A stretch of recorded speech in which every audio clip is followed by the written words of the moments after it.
Welcome to the e-commerce podcast with me, your host, Matt Edmondson. Now, this is a podcast all about helping you deliver e-commerce wow. And to help us do just that today, I am chatting with a chap all the way from Las Vegas, Dan Brownsher from Channel Key, which is a full-service Amazon agency. We are going to get into all kind of groovy things today, just chatting pre-record with Dan. Then we're going to have a laugh. Then we're going to have some fun. I think you're going to grab your pens and your notebooks because I think we're going to hit a lot of stuff today. So make sure you've got them. Of course, if you're subscribed to the newsletter, all of the notes will come straight to your inbox because that's the way we roll here. We send that out to you. If you're not subscribed to the newsletter, you can get it at ecommercepodcast.net, and all the links and sort of stuff are in there, aren't they? But of course, as I've been saying for a little while, they're also in the podcast app, which you're probably listening to this on as well. Just scroll down, just click the links, go say how's it to Dan, tell him you enjoyed the show. Excuse me while I clear the frog in my throat. Now, a warm welcome to you if you are new to the podcast. It's great to have you. Great that you're joining us. It'd be great if you subscribe to the show and keep joining us as we keep talking about all things e-commerce. Come find me on social media. Come find me on Instagram or on LinkedIn at Matt Edmondson and just connect with me. Let me know what you're doing. Let me know what your business is like. I would love to see your website if you've got an e-commerce website. Always enjoy connecting with fellow e-commercers around the world. Now, let's talk about Dan, who is the dynamic leader in Amazon retail strategy and emerging e-commerce trends. Known for his insightful commentary, he's been featured in Bloomberg, Forbes, and Reuters, making waves with his expert opinions as the president, CEO, and co-founder of Channel Key. Dan helps everyone from multi-million-dollar corporations to scrappy startups conquer the ever-evolving world of Amazon and e-commerce. Dan, it's great to have you on the show, man. Thank you for joining us. How are we doing today? Good, Matt. Thanks for having me. And that's the first time I've ever heard anybody in our, world referred to as an e-commercer. Is that what you said? An e-commerce? Yeah. It's just a phrase that I use. Fellow e-commercers. Yeah. I like that. It looks really cool when you write it down, right? So I've been using this phrase. I coined this phrase e-commercer a while ago, and it looks really cool when you write it down. It's just slightly odd when you say it. It is not. But you do a good job. But that's the first one. So I'm going to steal that, Matt. Go for it. Go for it. It's totally fine. So, Dan, tell us a little bit about your journey because we were saying before we hit the record button, you've got this Amazon agency, but you started off with a product-based business and sort of found your way into Amazon. Is that right? Yeah. So as you mentioned, Channel Key is a full-service agency focused on working with mid-market, enterprise-level brands on the Amazon platform. Okay, so we're doing some very sophisticated work. We're an advanced partner with Amazon. We're doing full-funnel ads, catalog work, graphic work, analytics, demand planning, forecasting, really in the weeds account management, and ultimately building like really robust, sophisticated strategies for big brands on the platform. So we'll manage, $500 million in GMV this year, right? To give you an idea of scale and context. And our offering is, I think, unique. It's a full service offering. It's, and it was born and bred out of this previous business that we started, to your point, right? So I've been running the agency officially since January of 2017. We started really in beta in 2016, but spun out of a sister business that I co-founded back in 2008-ish. That was a product business that was started as a side hustle, started as a private label. You're literally like sourcing products on Alibaba and selling them through eBay and then a bunch of micro websites. And then the business kind of expanded and we got into selling on Amazon and became a distributor and a reseller, an exclusive reseller, and then back to private label. And so in essence, expanded our reach into a service-based model based on all the learnings and time growing a product-based business that primarily focused on the Amazon platform. So been in and around either as a seller or a service provider on Amazon since 2009, 2010. Wowzers. That's a long old time, bro. That's Amazon, it is, man. it really is. Yeah. It really is. And I mean, having sold stuff on Amazon, I've sold a few things, a few quid's worth of stuff on Amazon over the years. I'm curious, have you found Amazon has become an easier place to sell? Has it become more complicated? If you were starting out again today, would you still do Amazon? I'm kind of curious on your thinking on all that. I believe that Amazon is more complicated than ever to sell through and to service. And that's for a multitude of reasons. So, in my opinion, Amazon, it operates like a SaaS business. Okay. So it's very pro consumer, right? Amazon's consumers are the customers, like the end user, and the brands that sell through the platform or the service providers like me aren't necessarily their customers, right? And so, so we're dealing with the problems, and you can't just pick up the phone and call Amazon and say, "Hey, fix this title," or this bullet point, is it making sense, or why did it revert back to what I changed yesterday? It's always been that way ever since we started. And so managing it is very much an art in a lot of cases and how you communicate with them. So you've got that complexity and how they service and operate for their partners and service providers and vendors. And now it gets more complex because there's just far more competition. There's far more different ways you can advertise on the platform. There's so many more tools and opportunities and things that you can leverage as a brand owner to be successful on the platform. So it's I think the root culture around Amazon has always been there, and it's been the same, and it's gotten so much bigger and so much more complex because what they're offering to their sellers has gotten far more advanced. So, and to the latter part of your question, would I still do it today? Absolutely. Like, I think there's so much opportunity on the platform, whether you're a brand owner or a seller and or just a straight advertiser working through their media business. There's so much opportunity still on the platform, so much consumption happening on Amazon. So I'm still very long on Amazon at this point. Yeah, it's not going away, is it, Amazon? And it seems to be getting more and more entrenched. And I think everyone's sort of, it felt like with Amazon, there were arguments about it a few years ago. Certainly in the UK, the press weren't happy with them. Yeah. And, it sort of swings around, but it all seems to have sort of settled down, really. And everyone sort of accepted the status quo of it, and Amazon still account for, I think it's 1 in 2 online purchases. So it's a hell of a marketplace. It's a big old space. Yeah. So if you were starting today, because we get a lot of people who listen to the show who are just starting out, right? Yeah. And we'll get into some more of the techniques and advanced stuff in a second. But if you were starting out today, would you do Amazon only? Would you do Amazon on a website? Where would your balance be on that? I think it's a question I get asked a lot. It's a really good question. In the past, when for the product business we did Amazon only. Okay. So we literally were finding through data, white space in the marketplace where there was like high demand and low supply. We go find a factory, create a brand, trademark the brand, get the product manufactured, source it, and sell it. Like, it's straight Amazon, private label, Amazon only. So I have experience with that. And I would say that if I was doing that today, you cannot just do it that way.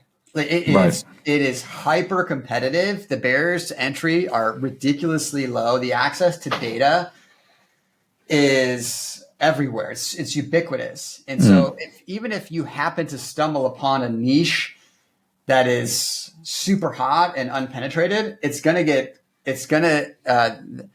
the gap is going to close super quick. Yeah. Okay. So the net for me on that is I like Amazon as a sales channel and a testing environment and a data and aggregation channel, but it can't be your only channel. like you have to build a brand outside of the platform, in my opinion. And that's either through Shopify or through social channels or through TikTok. Like you've got to create a way to drive branded search, branded traffic for your product on Amazon. Otherwise, you're going to be trading a commodity. If there's no branded search, unless you've got an amazing quantity and quality of reviews, which takes time to build, it's hard to maintain position in search on Amazon if there's no brand equity. Yeah, that's fair play. That's fair play. I've found actually, and maybe you can speak to this down a little bit. If I wanted to, whenever I've launched a new brand on Amazon or a new company, one, it's always taken 2 or 3 times longer than I expected it to actually get, reasonably good traction in that. And 2, it's always taken more money than I expected it to get that traction. Yeah. So do you need, if you were going to start today on Amazon, do you need a chunk of resource behind you realistically to do that? 100%. And we've, from an agency perspective, since we've started to where we're at today, the dynamic of our customer has changed, right? So back in the older days, we would work with a lot of startups and a lot of smaller brands. And today we work with kind of more established businesses, right? That have a brand, that have distribution outside of Amazon, et cetera. And so, but every once in a while, we'll find a really interesting opportunity for a net new brand or net new seller on the platform. Or maybe someone that has they've got a decent sized business, but with minimal branded search or something like that. And so, quite honestly, Matt, what we tell pretty much any smaller or net new opportunity is if you have no branded traffic or branded search, you are going to have to buy the business on Amazon. Like literally, you're going to have to pay for it and expect to lose money because you're driving so much ad dollars and spend towards ad sales that you're going to lose. Like there's a really high likelihood that you're going to lose money for at least the first 12 months of selling on the platform, because nobody knows who you are. How are they going to find your product, right? You're going to have to win on non-branded keywords in the search bar. And the only way you're going to do that, because you're not going to index in Amazon's algorithm, is to buy it and have paid representation for your product. So yeah, you need to be resourced. A, you got to buy inventory. Okay. And B, you got to pay for your sales for an extended period of time, unless you can do something. I don't know, go viral on TikTok or something that creates this large glut and external traffic driving into the platform. If you're going to do it just on Amazon, you're going to have to pay for it for a long period of time. Yeah, so it's a hard road, isn't it? I think in some respects, in the early days, Amazon was almost like the Wild West. You could put it on there, and there'd be a whole bunch of people. But if you had a little bit of nous about you, you could do okay. Whereas now it's, like you say, the competition is so fierce. There are now Amazon agencies. I didn't hear of an Amazon agency for years. It was all like, well, I'll just figure this out, I suppose. It's a Google search. But there's people like you now that really, I find that you need an agency when things get too complicated, and you really need specialists to really think something through, and they can spend a lot of time thinking about it. Because I think as an e-commerce entrepreneur, you have to be a really good generalist, don't you? You have to think about all kinds of different things, and pull all kinds of different levers, which is why I see the need now for Amazon agency, right? Absolutely. I mean, Matt, if Amazon is not like any other channel that exists, okay? E-com channels or just a retail channel. And it's hard to manage. And the larger you get, the more sophisticated your strategies have to become. And the larger impact a problem on your account might have on your business, right? Like it's not uncommon for Amazon accounts to get shut down, or for listings on Amazon to get shut down. And if that happens, like, what are you going to do about it? Yeah. Right. Or if you want to build a 2-year plan on doubling the size of your already $100 million Amazon account, how are you going to do that? That's hard, right? And it requires SKU rationalization. It requires understanding unit economics at the ASIN level. It requires different promo and strategic ad spend strategies at the product level and product category level. It's yes, Matt, like the larger you become and the more sophisticated your business becomes, it is hard to understand how the environment works in total. And the beauty about us is we've got a bunch of different clients and a bunch of different categories that are dealing with a bunch of different types of issues. And so we can flatten the learning curve for our clients because we say, hey, yeah, we dealt with that issue 2 years ago on this particular product category or product type. This is what you need to do about that. It might be completely unrelated to your business. It might be completely unrelated product type, product category, type of customer, but it's all relevant. And that's one of the beauties about working with an agency is we can aggregate our knowledge over time with a multitude of people, as well as technology and people and relationships and all of these things, and package it in a way that creates a good experience for brands that want to be successful. Yeah, no, I listen, we have we were talking before we hit the record about what we do in terms of our e-commerce service agency and all that sort of stuff. Yep. There is still one area that even in our agency, I don't get involved with. We always outsource Amazon to agency because I think you need that specialism if you want to do well on Amazon, as well as have deep pockets. I'm kind of curious, Dan, if I came to you and said, Dan, listen, I've got a lot of money. I'm quite happy to invest it into building a business on Amazon, the dream client. What kind of products should I look at? What sort of products sell well? What sort of price range do I need to think about? Is there an ideal, or is it not really like that anymore on Amazon? That's a good question, and a super loaded question. And there's a bunch of different ways I can answer it. Okay. So what I would say to you is, one way to answer it is, are we building a brand or are we not building a brand? Like, what do you care about? Do we just care about transactions and volume, or is there some bigger play here? Or is there some competitive advantage that you have that we can lean into, some access to manufacturing or a patent or something that's unique or interesting that we can lean on?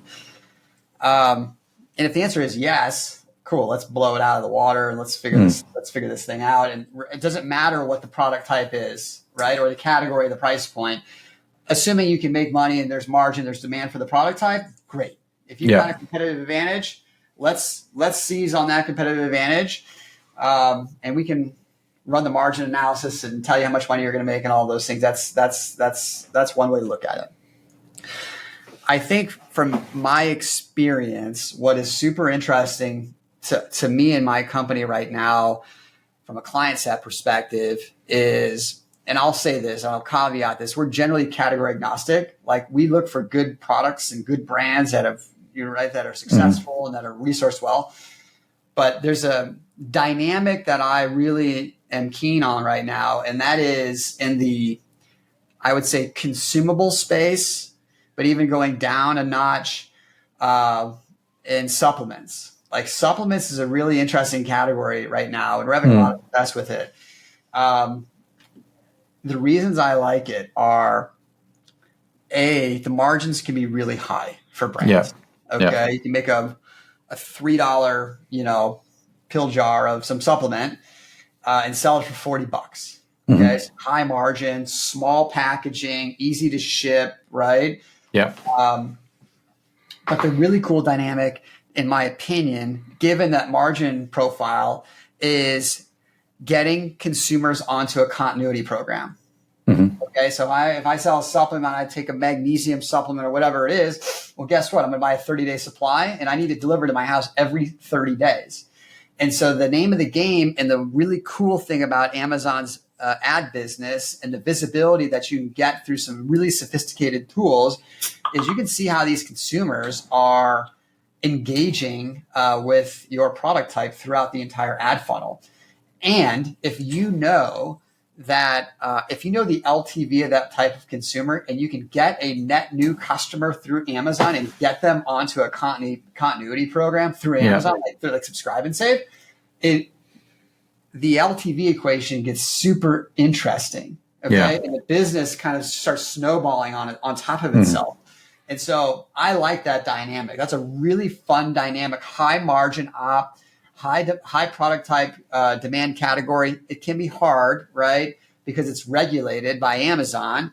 But if you've got a good product that people want to take on a repeated basis, and you can just focus on net new customer acquisition and remarket and remarket and remarket, that's a fun environment to play in. Yeah, it is. I mean, full disclosure, I have a supplement company and we sell on Amazon.com and .co.uk. Okay. I didn't know that, man. Yeah. So it's interesting listening to you talk, because I'm going, oh yeah, do that. That's great. That's wonderful. And we found it. I tell you what we found, Dan, is we found it very competitive. It is. And because of the reasons you talk about, supplements are easy to manufacture, they're cheap to manufacture, low cost to ship, and they're repeatable. It's like the dream thing. I need to buy it every month, right? Yeah. And so we're growing on Amazon, which is great. What I've noticed is that as Amazon grows, our website grows. As our website grows, Amazon grows. It's sort of, that both rise together. I'm not robbing Peter to pay Paul, for want of a better expression. What I have noticed more and more is, and I'd love your thoughts on this. So let's take a supplement, right? The magnesium that you mentioned. You can sell a magnesium for, say, $5. You could sell it for $20, and you could sell it for $40, all depending on the quality, the ingredients, and the brand you're kind of trying to build. Yeah. Is it still a case of you go to Amazon and the typical user is going to look down the list and see that one there is $5. It's got 10,000 reviews. I'm going to get that. Or are people getting a bit more savvy now, and they're going to go, well, I'm going to look at the $5 one, I'm going to look at the $20 one, and I'm going to look at the $40 one, because I want to understand the difference? I think it's product category dependent. Right.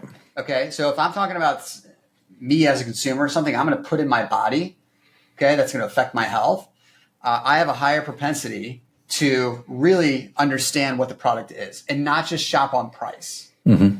Okay. But if it's a product category that is prone to brand switching, like less product loyalty, it's like, I don't know, like a pair of like socks or something, no-show socks or something random.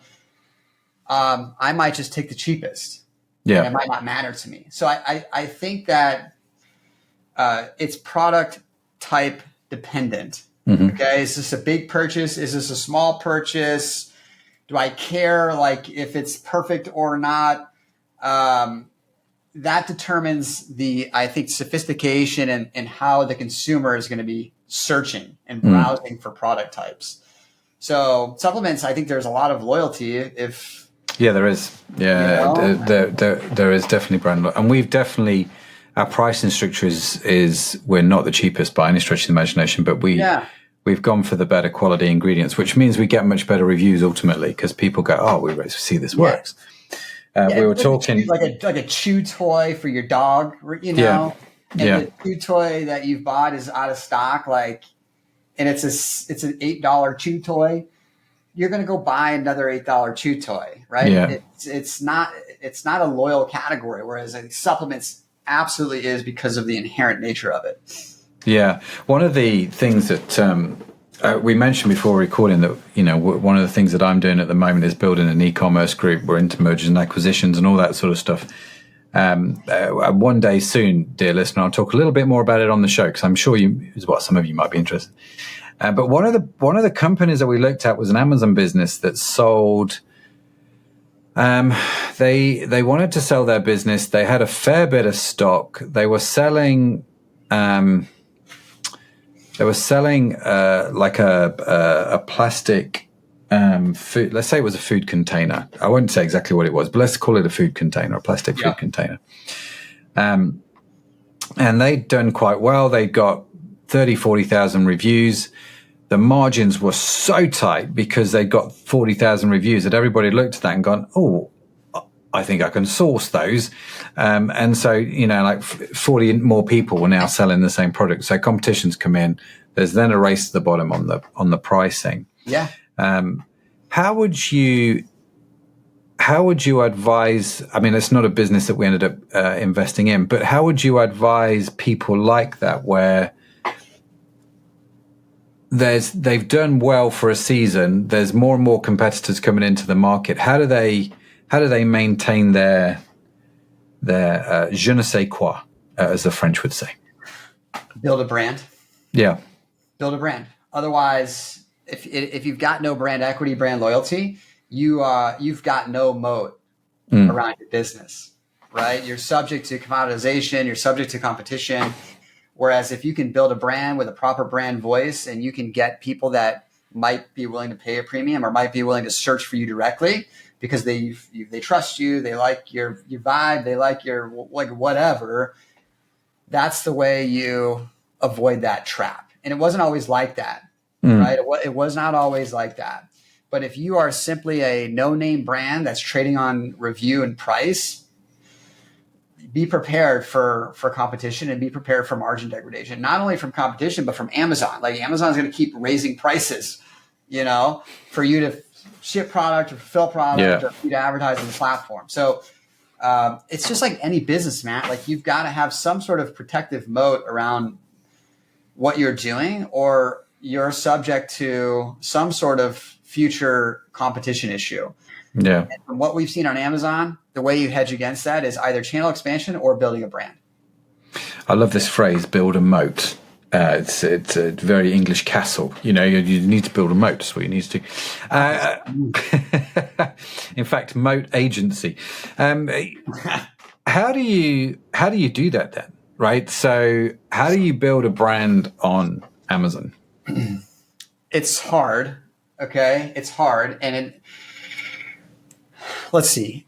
Amazon over the years has become, it was very, very, very transactional in the past. And over the years, they've changed and become, I think, more brand friendly, whether you're a vendor on Amazon or you're a seller on Amazon. So you can do all these cool things. You can build a brand store, right? You can actually talk to your consumers. You can build all these really cool, like, robust A+ pages and convey the product value and the brand story and all of these things. Like, Amazon is very much leaning into that. Okay. But building awareness, like brand awareness, from what we're seeing, at least on Amazon, a lot of it comes through upper funnel activities. So running DSP, running sponsored TV ads, like doing more traditional awareness play is one way to build a brand.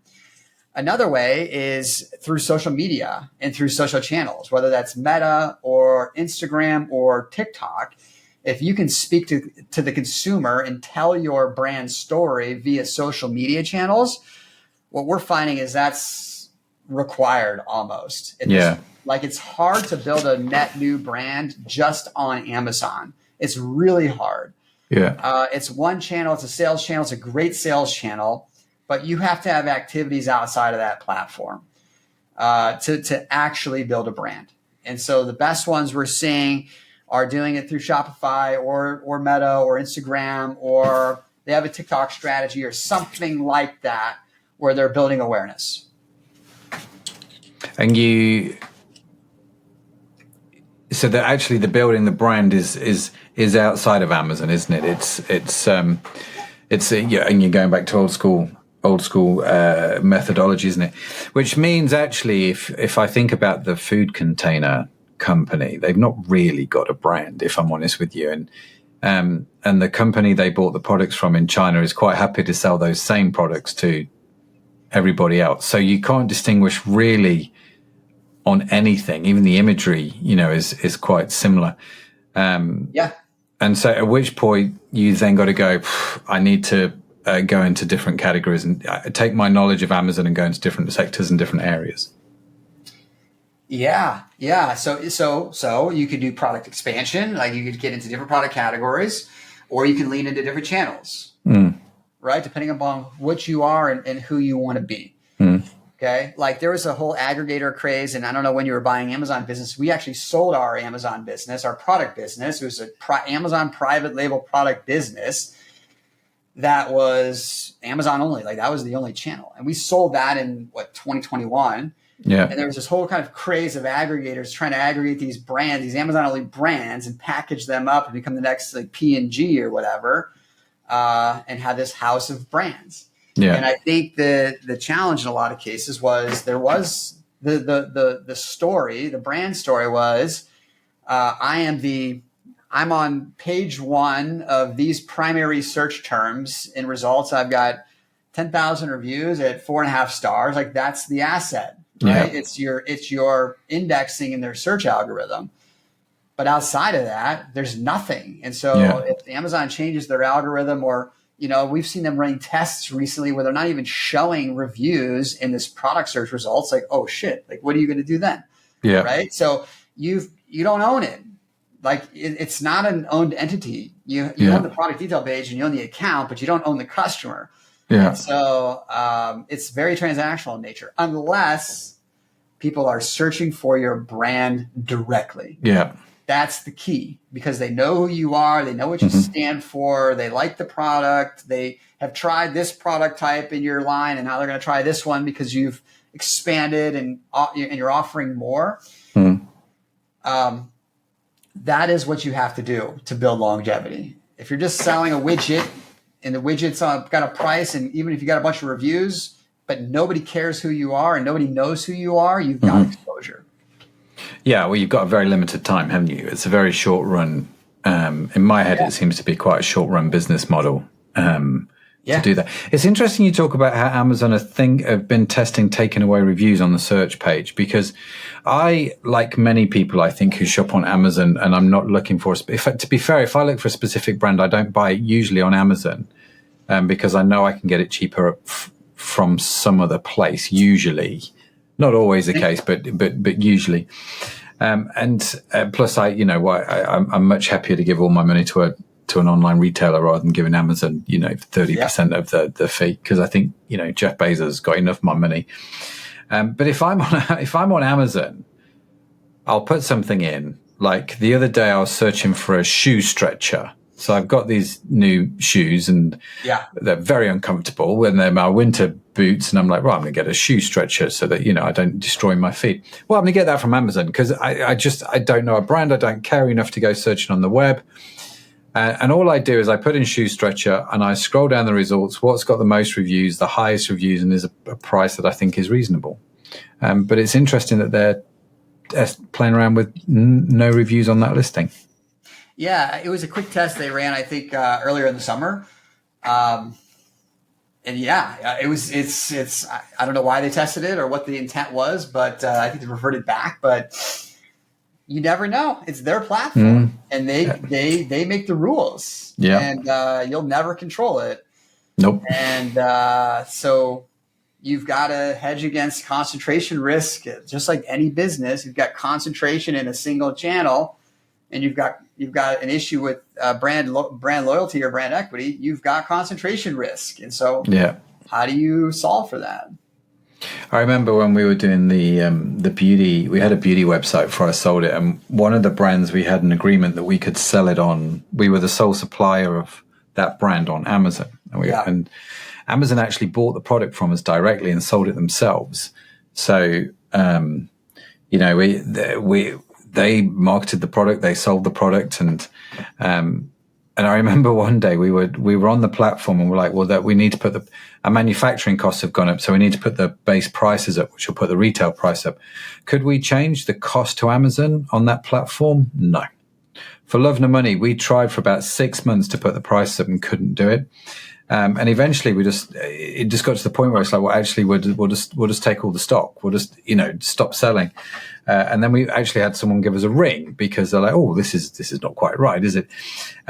But until that point, we couldn't get in. Like you say, it's their platform. It's their rules. You're playing on their turf. They're all their customers. They're not mine. That's right. And it's like, it's still a great place to play. But I think, how do you, because this is one of the intriguing things that I'm like, I talk with the team about, we've got the products that we sell on Amazon. We sell the products on the website. Yep. We're toying around with ideas like doing Amazon only products and website only products. So what does that look like? How do I get people who buy on Amazon to actually come to our website and either buy from us or at least give me their email address so I know who they are? Have you got any thoughts around this? Yeah. Let's see. To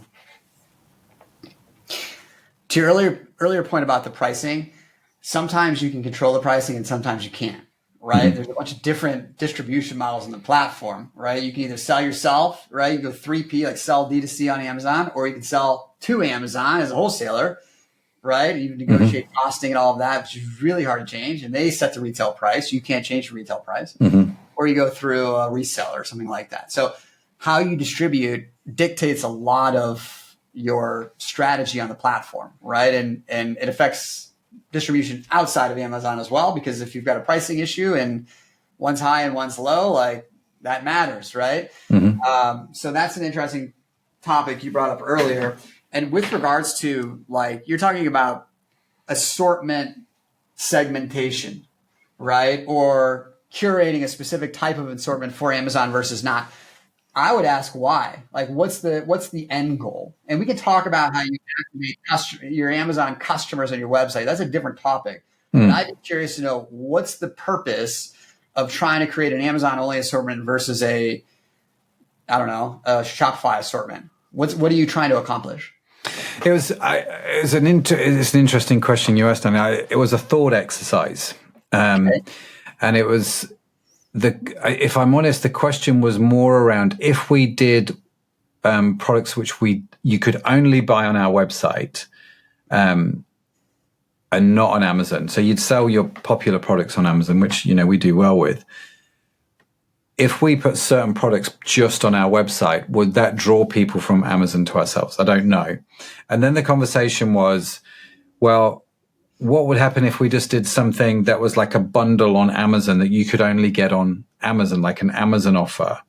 Would that grow our Amazon offering in itself? Because my understanding, and correct me if I'm wrong here, Dan, is the more you play Amazon's game, the more successful you're on their platform, the more successful you become because you're playing their game, right? And so success almost begets success. And that was kind of the thinking behind it. Yeah. So yes, if you drive a high conversion rate on Amazon and you get good product reviews, you're playing the Amazon game, right? That's assuming you're using their fulfillment, you're using ads, and the flywheel spins, and you're indexing in search. So yes, if you play by the rules and you do well and you have a high conversion rate and a good customer response, you're going to do well. I think basically I think what you're saying is I want to use Amazon as a customer acquisition channel. And then I want to get them into my funnel, have them transact, and then get them to your website because you're going to offer other products that they can't get on Amazon. Is that what you're saying? Oh, the dream is you get the new customer on Amazon, and then ultimately that customer transitions to you because you always make more money once you've got through your initial acquisition costs. Yes. There's obviously 30% of that sales fee I'm not paying to Amazon, right? So you go, let's buy them on our website. That'd be awesome. Obviously Amazon make this, well, it seems to me they make that very complicated to do, and there's all kinds of restrictions around doing that. So, but yeah, that was the thinking. It's like, ultimately, how do I get their email? So understood. So Amazon's a great customer acquisition channel. It's a great channel for that. It's 60+% of product searches on the internet start on Amazon at this point. Yeah. And I think for us, what we typically see is from our clients is there's continuity and consistency between what they're offering on their website and what they're offering on Amazon. And ideally, the unit economics are understood enough to where even if you get the sale on Amazon versus your website, you're okay. You might prefer it on your website. Okay. And there's ways to incentivize consumers to come to your website. So even on an Amazon transaction, you can offer you have a warranty card in there and have them sign up on your website and give the email address. Like there's ways that you can do that. I think from experience, we've had this conversation so many times, and ideally what happens is you don't confuse the consumer. right? And what you sell on Amazon and what you sell on your website are very much the same. The pricing is the same, and you let them choose why and where they want to buy. Now, maybe on your website, you offer a gift with package or some other thing to incentivize that purchase.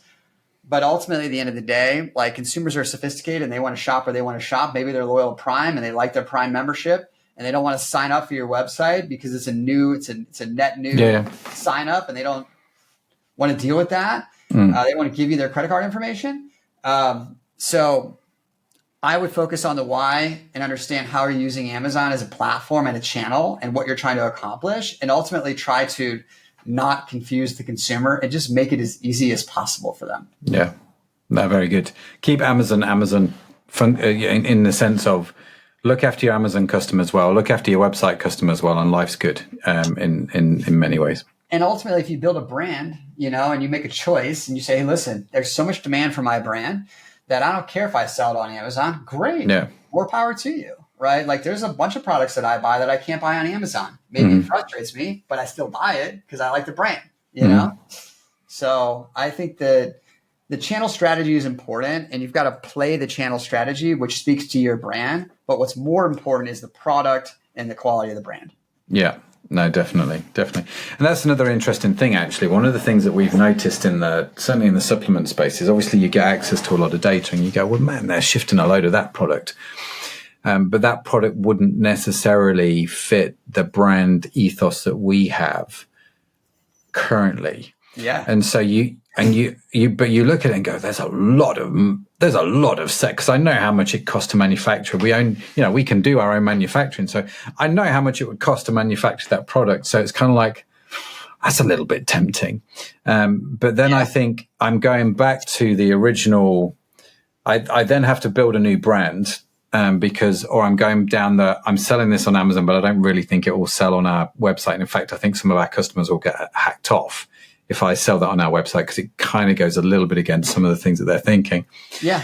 But if I do it on Amazon as a separate brand, I've then got to go into the whole brand building thing.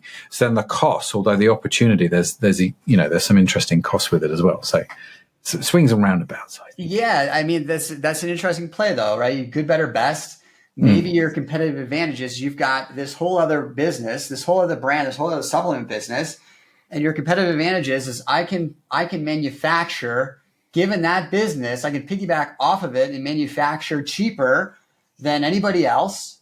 Therefore, I can create a sub brand that's at a cheaper price point that can be successful, where brand might be a little bit less important. So you're leveraging your competitive advantage that you're already a manufacturer, you're already producing supplements, piggyback off that demand and that volume, get a lower cost per unit and launch that way. Like, that's a good strategy. I like that.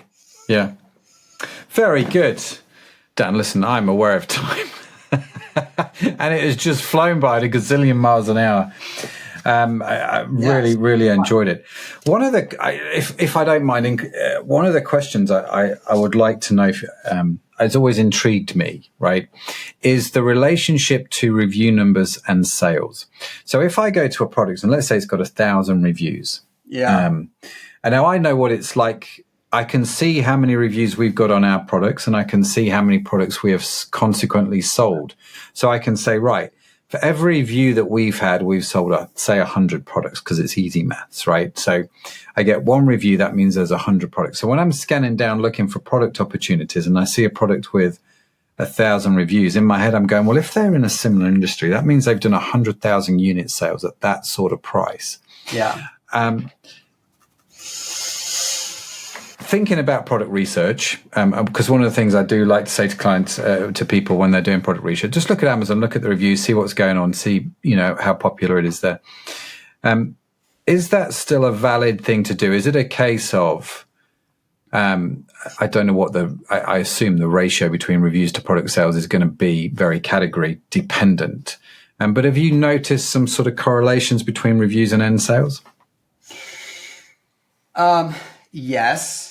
And I wouldn't necessarily use reviews to quantify opportunity size. I wouldn't use that particular metric. Okay. there's tools you can get off the shelf that'll tell you how much volume estimated that a product type is doing, or a brand is doing, or a product category is doing. Like go get Jungle Scout, or go get Helium 10, or go get one of those things. They're extrapolating volume based on product category and rank within the category. Right. Reviews to me is a little more dirty because there's, for a number of reasons. One is there has been so many black hat, gray hat tactics over the years by various sellers to generate and solicit reviews. Right. Okay. And Amazon is super keyed in on that. And because that is the ultimate trust of the consumer. If the consumer doesn't trust the reviews, that's a big problem. Okay.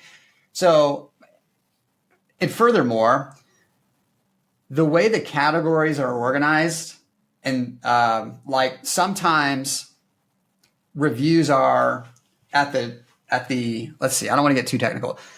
Like there's a parent SKU and a child SKU, right? So you might have a refrigerator, right? And then there might be 10 different versions of that refrigerator. Yeah. Right. And the reviews are kind of aggregated up to this big number. But if you parse through it and you look at the reviews aren't actually for the fridge you want to buy. They're for a different fridge. Right. And so like the review count and aggregation and how it's organized and quantified based on how the product detail page is organized, I think can skew that story a bunch. Fair enough. So between that, and which is different. Every product category is different, by the way. How they organize is different. Between that and some of the ways that reviews have been generated over the years, I wouldn't quantify that as the way to figure out what the best opportunities are. I would go to a software data source that indexes volume on the platform. And some like are Helium 10, Jungle Scout. And those are more like, those are good, tried and true products that are good for sellers, right? And then there's some really sophisticated ones that like big brands will purchase for hundreds of thousands of dollars that are more direct, more sophisticated, might pull in other channels as well. So that's where I would, if I was going to do product research, reviews are great, but I wouldn't use it to quantify upside or opportunity. Fair play. Very good. Well, thank you for that. Very, very helpful. And we've got to the phase now where I'm going to say to you, can I have a question, please? So this is where I ask you for a question. Sure. You're going to give me a question for me. I'm going to answer this on my social media channels as my little ploy to try and get people to connect with me on social media. So what would that question be? So thank you for the opportunity to ask you this question, Matt. Reviewing you and reviewing your background, I'm going to ask a question that's unrelated to e-commerce. Okay. And more so related to customer acquisition. Specifically, for a B2B company today or a service business today, how do you go about doing B2B lead gen with all of these new sexy, cool AI tools that exist? Very good. I know exactly how I would answer that question too. So a great question. So thank you for that, Dan. If you want to know how I'm going to answer Dan's question, come follow me at Matt Edmondson on Instagram or LinkedIn, and I will post the answer there at some point in the not too distant future. But Dan, listen, thoroughly enjoyed the conversation, man. Thanks for being so candid. Thanks for being so helpful. A lot of value, a lot of notes. I found it super helpful. If people want to reach out, if they want to connect with you, connect with the agency, maybe get your help in their Amazon business, what's the best way to do just that? Yeah, so go to channelkey.com is one way. We're super active in producing content. So sign up for our blog, sign up for our newsletters. And then we are also very active on LinkedIn. I'm particularly active on LinkedIn, posting 2 to 3 times per week. So follow me on LinkedIn, find me on LinkedIn, follow Channel Key, find Channel Key on LinkedIn. You can also find our YouTube channel. Those would be the best ways to track us down. So do a Google search for Channel Key, go to our website, go to LinkedIn, go to YouTube, and you'll be able to quickly find us. Fantastic. We will, of course, put all of those links in the show notes, which will be in your inbox if you're already subscribed to the newsletter. They'll be on the website, ecommercepodcast.net. And, of course, they'll also be in the podcast player as well. Before we go, Dan, I have one final question, if I may. Please.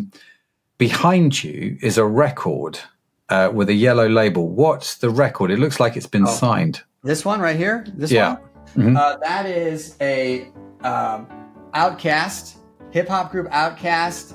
And this is their ATLiens album, which is an old album. And this is a double record. And I've got, actually, there's two of them. There's two records, both signed by Big Boy and Andre 3000 of Outkast. Well, there you go. There you go. I would never have guessed that in a month of Sundays, but it's pretty cool wall decorations behind you. And I thought, I'm just really intrigued. Listen, Dan, thanks for coming on the show, man. Genuinely, really, really appreciated it. It's been an absolute blast. So thank you. Thank you for having me, Matt. I had a lot of fun. Appreciate it.